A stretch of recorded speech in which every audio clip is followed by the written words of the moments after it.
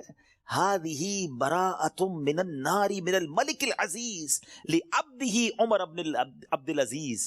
Meaning this is an order of absolution from the hellfire sent from Allah Azza wa Jal, the omnipotent, for his servant Umar bin Abdul Aziz rahmatullahi ta'ala.